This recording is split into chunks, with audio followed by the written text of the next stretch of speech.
ನಮಸ್ಕಾರ ಎಲ್ಲರಿಗೂ. Street style gobi manchurian ರೆಸಿಪಿಯನ್ನು ಮಾಡ್ತಾ ಇದ್ದೀನಿ. ತುಂಬಾ ಕ್ರಿಸ್ಪಿಯಾಗಿ ಬರುತ್ತೆ. ಸರಿಯಾದ ಅಳತೆಯಲ್ಲಿ ಈ ರೆಸಿಪಿಯನ್ನು ಮಾಡಿಕೊಂಡ್ರೆ ಗೋಬಿಯನ್ನು ವಾಶ್ ಮಾಡ್ಕೊಂಡ್ಬಿಟ್ಟು ಕಟ್ ಮಾಡ್ಕೊಂಡಿದ್ದೀನಿ. ಈಗ ಗ್ರೇಟರ್ಲಿಂದ ಈ ಗೋಬಿಯನ್ನು ಗ್ರೇಟ್ ಮಾಡ್ಕೊಳ್ಬೇಕು. ಈ ಥರ ಗ್ರೇಟ್ ಮಾಡ್ಕೊಂಡ್ಬಿಟ್ಟು ಈಗ ಒಂದು ಮಿಕ್ಸಿಂಗ್ ಬೌಲ್ಗೆ ಹಾಕ್ಕೊಂಡಿದ್ದೀನಿ. ಇದಕ್ಕೆ ರುಚಿಗೆ ತಕ್ಕಷ್ಟು ಉಪ್ಪನ್ನು ಹಾಕ್ಕೊಂಡ್ಬಿಟ್ಟು ಮೊದಲು ಮಿಕ್ಸ್ ಮಾಡ್ಕೊಳ್ಳಿ. ಮಿಕ್ಸ್ ಮಾಡ್ಕೊಂಡ್ಬಿಟ್ಟು ಈಗ ಇದಕ್ಕೆ ನಾನು ಸೋಯಾ ಸಾಸ್, ಚಿಲ್ಲಿ ಸಾಸ್, ಖಾರದ ಪುಡಿಯನ್ನು ಹಾಕ್ಕೊಂಡಿದ್ದೀನಿ. ಚುಟಕಿಯಷ್ಟು ರೆಡ್ ಫುಡ್ ಕಲರ್ನ ಹಾಕ್ಕೊಂಡಿದ್ದೀನಿ. ಬೇಕಾದರೆ ಹಾಕ್ಕೊಳ್ಳಿ, ಇಲ್ಲಾಂದರೆ ಸ್ಕಿಪ್ನು ಮಾಡ್ಕೊಳ್ಬೋದು. ಮಿಕ್ಸ್ ಮಾಡ್ಕೊಂಡ್ಬಿಟ್ಟು ಇದಕ್ಕೆ ಈಗ ಕಾರ್ನ್ಫ್ಲವರ್, ಮೈದಾ ಹಿಟ್ಟನ್ನು ಹಾಕ್ಕೊಂಡ್ಬಿಟ್ಟು ಸರಿಯಾಗಿ ಕಲಿಸ್ಕೊಂಡಿದ್ದೀನಿ. ಎಣ್ಣೆ ಬಿಸಿ ಆಗಿದ್ಮೇಲೆ ಈ ಥರ ಬಜ್ಜಿ ಶೇಪ್ನಲ್ಲಿ ಹಿಟ್ಟನ್ನು ಹಾಕ್ಕೊಂಡ್ಬಿಟ್ಟು ಕ್ರಿಸ್ಪಿ ಆಗೋವರೆಗೂ ಫ್ರೈ ಮಾಡ್ಕೊಳ್ಬೇಕು. ತುಂಬಾ ಟೇಸ್ಟಿಯಾಗಿ ಈ ಗೋಬಿ ಮಂಚೂರಿ ರೆಡಿ ಆಗುತ್ತೆ. ಒಂದ್ಸಲ ಈ ಅಳತೆಯಲ್ಲಿ ಗೋಬಿ ಮಂಚೂರಿಯನ್ನು ಟ್ರೈ ಮಾಡಿ ನೋಡಿ.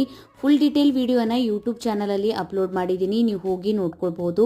ಇನ್ಸ್ಟಾಗ್ರಾಮ್, ಫೇಸ್ಬುಕ್ಕಿಗೂ ಫಾಲೋ ಮಾಡ್ಕೊಳ್ಳಿ. ವಿಡಿಯೋ ಇಷ್ಟ ಆಗಿತ್ತಂದ್ರೆ ಲೈಕ್, ಶೇರ್, ಕಮೆಂಟ್ ಮಾಡಿ. Thank you for watching.